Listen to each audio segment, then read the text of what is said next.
à toutes et tous, j'espère que vous allez bien. Nous allons parler santé dans cette émission, plus précisément de la rééducation des victimes d'AVC, l'accident vasculaire cérébral. Un accident qui heureusement n'est pas toujours mortel, mais qui a souvent des conséquences neurologiques et physiques importantes. Bonjour Ophélie Labat. Bonjour. Alors, vous êtes infirmière coordinatrice à HSE Caraïbes, qui est une société spécialisée dans la prestation de santé à domicile. Une entreprise prestataire de santé à domicile. Quelles sont les prestations que vous proposez? Elles touchent en général à des pathologies plus ou moins lourdes. Plus ou moins lourdes. Il y a le côté respiratoire avec l'oxygène, l'appareillage de l'apnée du sommeil, aspiration trachéale et aérosol thérapie. Et de l'autre côté, nous faisons de la perfusion, nutrition et insulinothérapie. Je crois que vous intervenez aussi pour tout ce qui concerne les maladies dégénératives de type Parkinson ou Alzheimer. Exactement, on prend en charge des patients parkinsoniens sous pompe d'apomorphine en sous-cutané. Donc sous la peau. Sous la peau, voilà. C'est une petite perfusion sous la peau. Alors, vous êtes infirmière coordinatrice à HSE Caraïbes. En quoi consiste votre rôle ? Alors, on prend en charge des patients qui sortent d'établissements hospitaliers ou type clinique ou centre de rééducation, des patients qui nécessitent des soins, mais à domicile. Alors, nous, on met à disposition du matériel médical au domicile des patients. On ne fait plus les soins. On travaille en collaboration avec la pharmacie du choix du patient et les infirmières de leur choix selon leur commune d'habitation. Alors, parmi les prestations proposées par HSE Caraïbes, il y a la prise en charge des personnes qui souffrent d'apnée du sommeil. Vous en avez parlé. Oui. Et il se trouve que l'apnée du sommeil est un des facteurs de risque d'avoir un AVC, de faire un AVC. Oui, c'est un des facteurs de risque, un des gros facteurs de risque pour faire un accident vasculaire cérébral. Du coup, ils peuvent être appareillés avant de faire l'AVC. Donc c'est un appareil qui se met sur le visage, c'est ça? Voilà, c'est ça, à l'aide d'un masque, soit dans le nez ou autour de la bouche. Du coup, ce facteur de risque peut être détecté aussi, on peut le détecter après avoir fait l'AVC parce que ça peut être une cause de refaire un AVC et d'aggraver la situation. Alors, l'accident vasculaire cérébral, peut être plus ou moins grave. Il y a ce qu'on appelle les AIT, c'est ça, qui sont un petit peu plus légers. Accidents ischémiques transitoires qui peuvent ne pas se voir ou passer inaperçus. En fait, on a un petit handicap ou quelque chose qui se passe d'anormal, mais après, ça redevient à la normale. Et là, en général, on n'a pas trop de séquelles. En général, on a très peu ou pas de séquelles du tout. Par contre, pour les AVC graves, là, les séquelles peuvent être diverses. Alors, elles peuvent être diverses, elles peuvent être graves, elles peuvent amener, très graves, amener jusqu'à la mort. Mais en général, 70% des AVC on survit avec plus ou moins de handicap lourd. Donc là, on a des handicaps neurologiques ou des handicaps physiques, par exemple? Oui, c'est toujours neurologique, puisque l'AVC, c'est toujours en fait, au niveau du cerveau et des neurones qui ne sont pas oxygénés ou pas alimentés.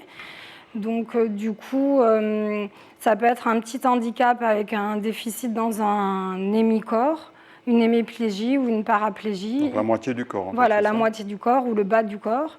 Il peut y avoir aussi des troubles des sphincters, des troubles urinaires et des troubles fécaux aussi. Ces séquelles sont parfois très graves, on l'a vu, et elles nécessitent une rééducation ou une réadaptation, en fait, qui se passe parfois à domicile, mais parfois aussi en centre ou à l'hôpital. C'est ça, elle se passe en collaboration avec les centres hospitaliers ou les hôpitaux de jour, avec une kiné intensive, différents médecins pour régler les différents problèmes, parce qu'il peut y avoir des déficits au niveau des membres qui nécessitent des appareillages, des attelles, de la kiné intensive, mais également concernant l'incontinence urinaire, Il y a aussi des infirmières d'éducation qui vont aller rechercher vraiment la cause exacte de l'incontinence urinaire et choisir les sondes. Et du coup, nous, au domicile, on organise au mieux pour le patient toute la prise en charge. Vous travaillez avec l'association France AVC Martinique du docteur José-Louis Barnet, Oui. qui lui est spécialisé dans la rééducation. Dans la rééducation et la prise en charge de ces patients. Alors, il peut aussi y avoir des séances de réadaptation à l'extérieur, puisque ce mercredi, par exemple, HSE Caraïbes va permettre à des victimes d'AVC, 6 victimes, je crois, de se rebaigner à la mer, pour certains pour la première fois. Donc, c'est l'opération Andelot-Lambay, qui va se passer donc, sur la plage de Madiana avec l'association France AVC Martinique du docteur Barnet, et puis encadré par l'association Coco Andelot de Coralie Balmy, notre nageuse championne olympique. Avec le soutien du parc naturel marin et de la ville de Schellcher. J'ai tout dit sur ça. C'est ça. Donc ça sera sur la plage de Madiana. Je le disais, en quoi va consister cette opération? L'idée, c'est de pouvoir faire bénéficier à ces patients victimes d'AVC de passer une journée à l'extérieur, près de l'eau, de pouvoir marcher sur le sable, se baigner. En sécurité, puisque nous serons là, mes collègues et moi-même, pour les accompagner.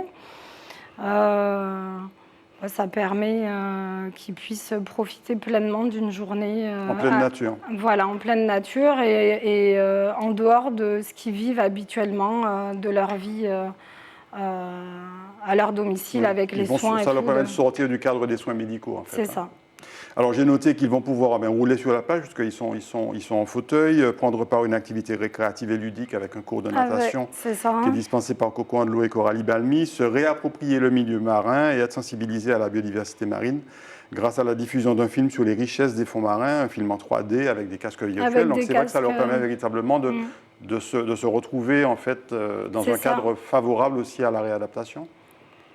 Aussi de pouvoir en quelque sorte se réadapter par des exercices, mais de façon ludique. Et l'idée, c'est vraiment qu'ils sortent de leur quotidien et qu'ils puissent, voilà, pour pas mal de patients, se rebaigner à la mer et pouvoir sortir, ne plus être malade, quoi, dans la condition de malade, quoi.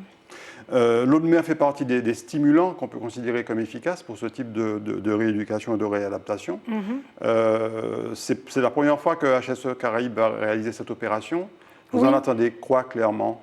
Est-ce que ça peut véritablement avoir un impact très fort sur la rééducation ou la réadaptation? Ah oui, parce que le patient dans l'eau sent plus le poids de son corps, il peut faire plus aisément des mouvements et ou avec la force de l'eau pouvoir se muscler ou faire des exercices. Sans trop forcer en réalité, mais en ayant tout le bénéfice effectivement du bain en pleine mer. Oui. Et puis il y a aussi, je crois qu'il y aura aussi des tirs à l'eau qui vont leur permettre effectivement de vraiment de se baigner entièrement en fait. Donc ça c'est aussi la sensation de pouvoir être dans l'eau, de la sensation de liberté. Enfin, tout ça c'est ça nous permet, nous, HSE Caraïbes, de pouvoir offrir à ces patients cette petite bulle en dehors de chez eux, quoi. Et vous, avec votre regard d'infirmière coordinatrice du coup, mon travail premier prend tout son sens. Après, c'est une autre. C'est vrai que chez HSE, je ne fais pas les soins au quotidien, mais c'est une autre façon de soigner les gens et de les accompagner. Est-ce que c'est gratifiant pour vous? Oui. Vous aussi, ça va vous booster? Ah oui. Puis j'ai hâte de voir demain les patients, de les toucher, de voir leur regard et de voir un petit peu ce qui va se passer, parce qu'il y aura de l'émotion, il y aura pas mal de choses qui vont se passer. On dit demain, donc mercredi 5, alors l'émission sera rediffusée de toute façon après aussi cette séquence, mais effectivement on pourra y revenir pour voir un petit peu quel bénéfice est-ce que cette opération, cet événement a pu apporter aux aux victimes d'AVC. Aux patients, oui. Voilà, aux patients. Ça vous arrive souvent à HSE Caraïbes d'organiser comme ça des événements de ce type? Oui, on essaie de s'intégrer et de faire des choses qui ont du sens pour les patients, la Martinique, les Martiniquais, tout en faisant notre métier. Mais voilà, l'entreprise dans laquelle je travaille me permet de pouvoir organiser des choses qui vont dans ce sens-là. Sortir les malades de leur contexte médicalisé, c'est très important. Oui, on a fait des séances d'équithérapie avec le service de pédiatrie de la MFM et du CHU de Fort-de-France. Équithérapie, c'est bien avec les chevaux aussi. Avec les chevaux, les poneys.